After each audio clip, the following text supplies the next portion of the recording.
What we doing is showing that what? If you so-called African-American, would you say you so-called African-American? All right, well, African-American, where does that term come from? You tell me. How did we get that term? I agree. You're 100% correct. Hold on. The white man gave it to us, right? So, if the white man gave us that term, would it be empowering for us to keep calling ourselves African Americans, or would it be empowering to disconnect from that? I actually think it's another term for enslavement. That's deep. That's real deep. Because exactly, you know what I'm saying? If you had property, you would name it, correct? You would give it a title, you would give it a last name, and you give it a title. It's the same way they did with us. So America is named after Amerigo Vespucci. That's an Italian. Italians are Romans. Romans are what people? Yeah, what color are they? They white, right? So now, and then Amerigo, what's it called? African American. And then Africa is named after Leosipius Africanus. That was another Roman general that conquered Africa and named it after himself. Yeah. So we know the history of the white man. He goes around conquering all nations and then naming them what he wants. Okay. Same way he did with so-called America, right? Okay. Because whose land was his prior to them getting here? I thought it was, I actually thought it was... Give you a hint. They're your brothers, right here. All right. I got it. So-called Indians, yes. But they weren't calling themselves Indians. You was calling yourself before he came and took your nationality. You was like, hey, I'm Judah.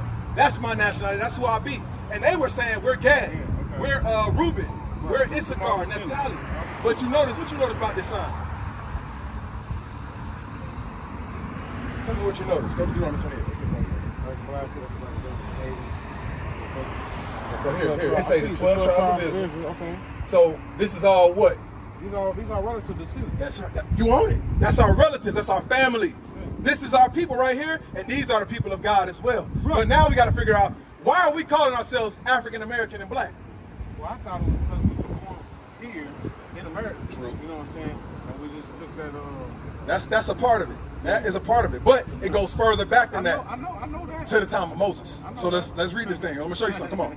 Deuteronomy 28 and verse 15. But it shall come to pass, if thou wilt not hearken unto the voice of the Lord thy God. So Moses is speaking to the Israelites, all right? The main character of what we're going to talk about right now, the 12 tribes of Israel, who God calls the Israelites, all right? So now, read that again.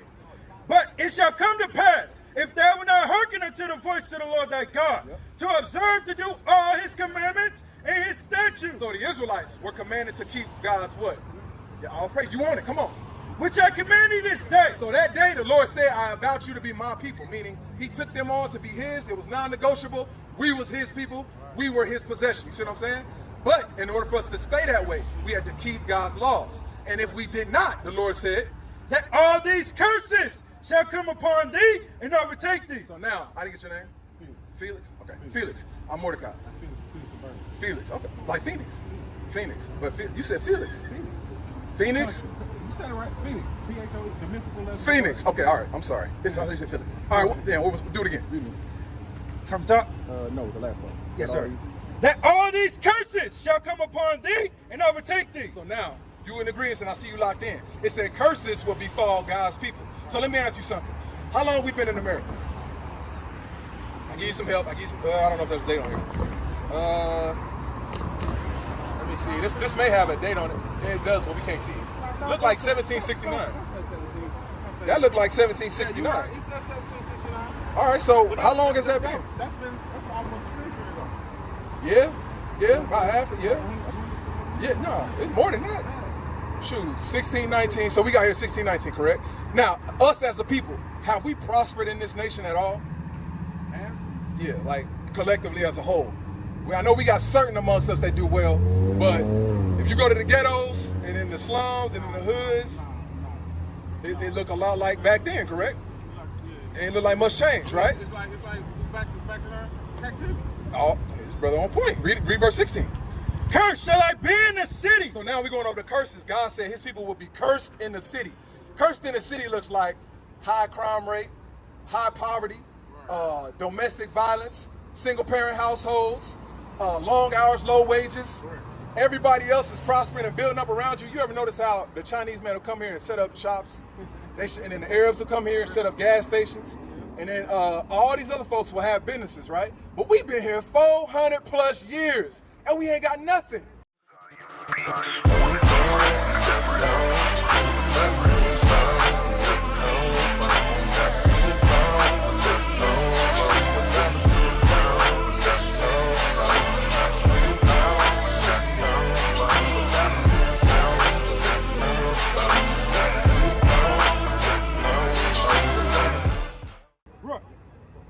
think that is?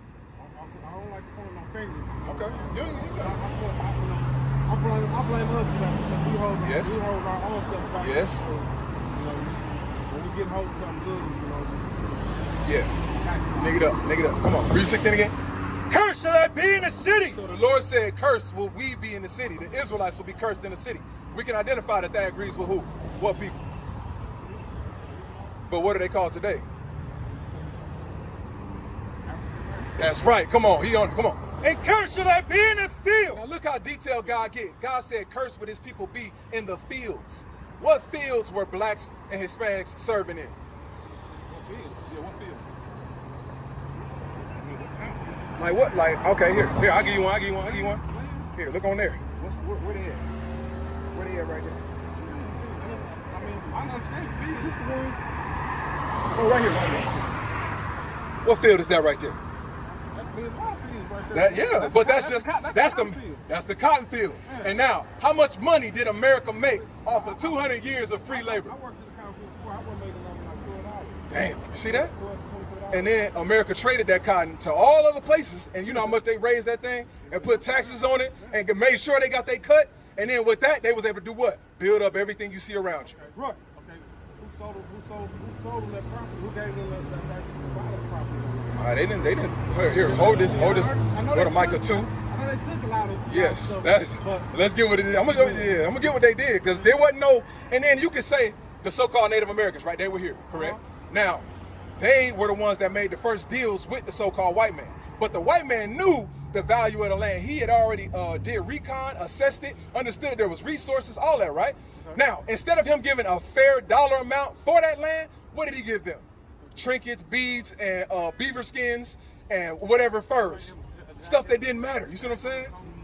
Micah 2 and disease blankets to kill them off. That's what they did. Read this. Micah chapter 2 and verse 1. Verse 2. And the Lord answered me and said, write the vision. You and Habakkuk. Micah 2. Micah. Yeah, you and Habakkuk. Yeah, come on. Micah chapter 2 and verse 2. And they covet field. So it said, this man will covet a field. When you covet something, that means you have a unrighteous desire to have. Meaning you want what you can't have, and you will steal that thing. You will kill for that thing. You'll do whatever you got to do to take it. That's what coveting is. So it said, this man coveted what? And they covet field. They coveted the fields. The fields of where? The Midwest, the fields of the South, the fields of the North. They coveted those things. Come on.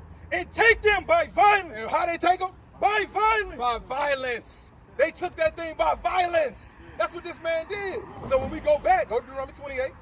This is what they took. They took your brother's lands from you. They took that thing. But look, us repenting, we can take it back. All right? Now read this. Come on. Cursed should I be in the city, and cursed should I be in the field. So we were cursed in what? The cotton fields, the sugarcane fields, the tobacco fields, the plantains, whatever resource they needed picked, guess who they used? Us. Right. And it was 200 plus years of free labor, right, non-taxed.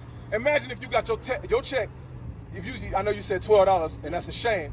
If you got a $12 check for 200 years with no taxes, where would you be? Think about it.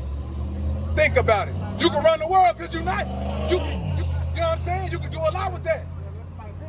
You see what I'm saying? So this is what this man did. And then they told us, you niggas pull yourself up by your bootstrap. Go work the menial jobs of the world and try to make yourself better. Meanwhile, they denied us schooling. They denied us education. They denied us voting rights. They denied everything. You see what I'm saying? So I'm showing that these are the curses that identify God's people. Now, how do we get to this side of the world? How did African Americans, so-called? You said it was a boat. You think that's in the Bible? Is it? Let's see. Deuteronomy 28, 68. Deuteronomy 28, verse 68. And the Lord shall bring thee into Egypt again. So the Lord will bring the Israelites into Egypt. You know about the Bible at all? What was going on with Moses and the Israelites in Egypt? Yeah, Moses and Pharaoh. What was going on with Moses and Pharaoh? True. Well, but why did he have to go to Pharaoh? What was he telling Pharaoh? Nah, Pharaoh was the oppressor. He was the king, right? But what were the Israelites doing in Pharaoh's kingdom? Yeah, true. Exodus 1 and 13. Grab that for him. It was early in the, I know, I see. Before he came, Yeah, before they left out. They was partying, doing all that, you're right. But before they left, why did they have to leave? What position were they serving in his kingdom, in Pharaoh's kingdom? Yes, and pyramids. And all that you see, our ancestors built that. But what were we doing? Were we free citizens? No, we weren't free then. All right, let's see here, Exodus 1:13. Exodus chapter 1 and verse 13. And the Egyptians made the children of Israel to serve with rigor. So they made us serve with rigor. We had to serve them. So when you serve in another nation, what's that called? Or start with an S. Right here. Slavery. It's called slavery. So the Egyptians had the Israelites in slavery. That's what happened. Read it one more time, the Exodus 1:13. And the Egyptians made the children of Israel to serve with rigor. So they made them serve with rigor. When somebody makes you serve with rigor, yes, exactly, it's forced. So now when we go back to Deuteronomy 28:68, come on. And the Lord shall bring thee into Egypt again. Egypt meaning, according to what we just read, what does Egypt mean? Slavery. You want to, yeah, go ahead. You want to get it, go ahead. Exodus chapter 20 and verse 2. This is it right here. I am the Lord thy God, which have brought thee out of the land of Egypt. From the land of Egypt, slow down. Out of the house of bondage. The house of bondage. So what's another word for bondage? If you in bonds. You got to say it for me though. Come on. I got to know you working with me. Okay, What was the word? The S word. slavery. That's it. Slavery. Just leave it there. In bondage, slavery, it's all the same thing. We can Google it right now and it'll say all, you know what I'm saying? Same thing. Now, go back to Deuteronomy 28:68. And the Lord shall bring thee into Egypt again. Or slavery again. How? With ships. How? With ships. So he said, my people will go into slavery on ships. What people did that happen to?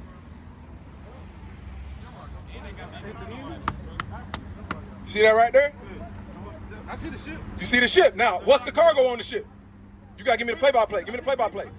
What color are the people? They're black, right? So this is whose history? No, whose history? So-called African Americans. The African Americans, this is their history, but we finding out that, like you said, it's the history of the Israelites. It's the history of God's people. Because we're not reading about, go ahead. Yeah, we're not reading about African Americans. We're reading about Israelites. What is a nation? Nation is family. Nation is community. Nation is men leading by example. Nation is women's support. Nation is children with role models. Nation is unity.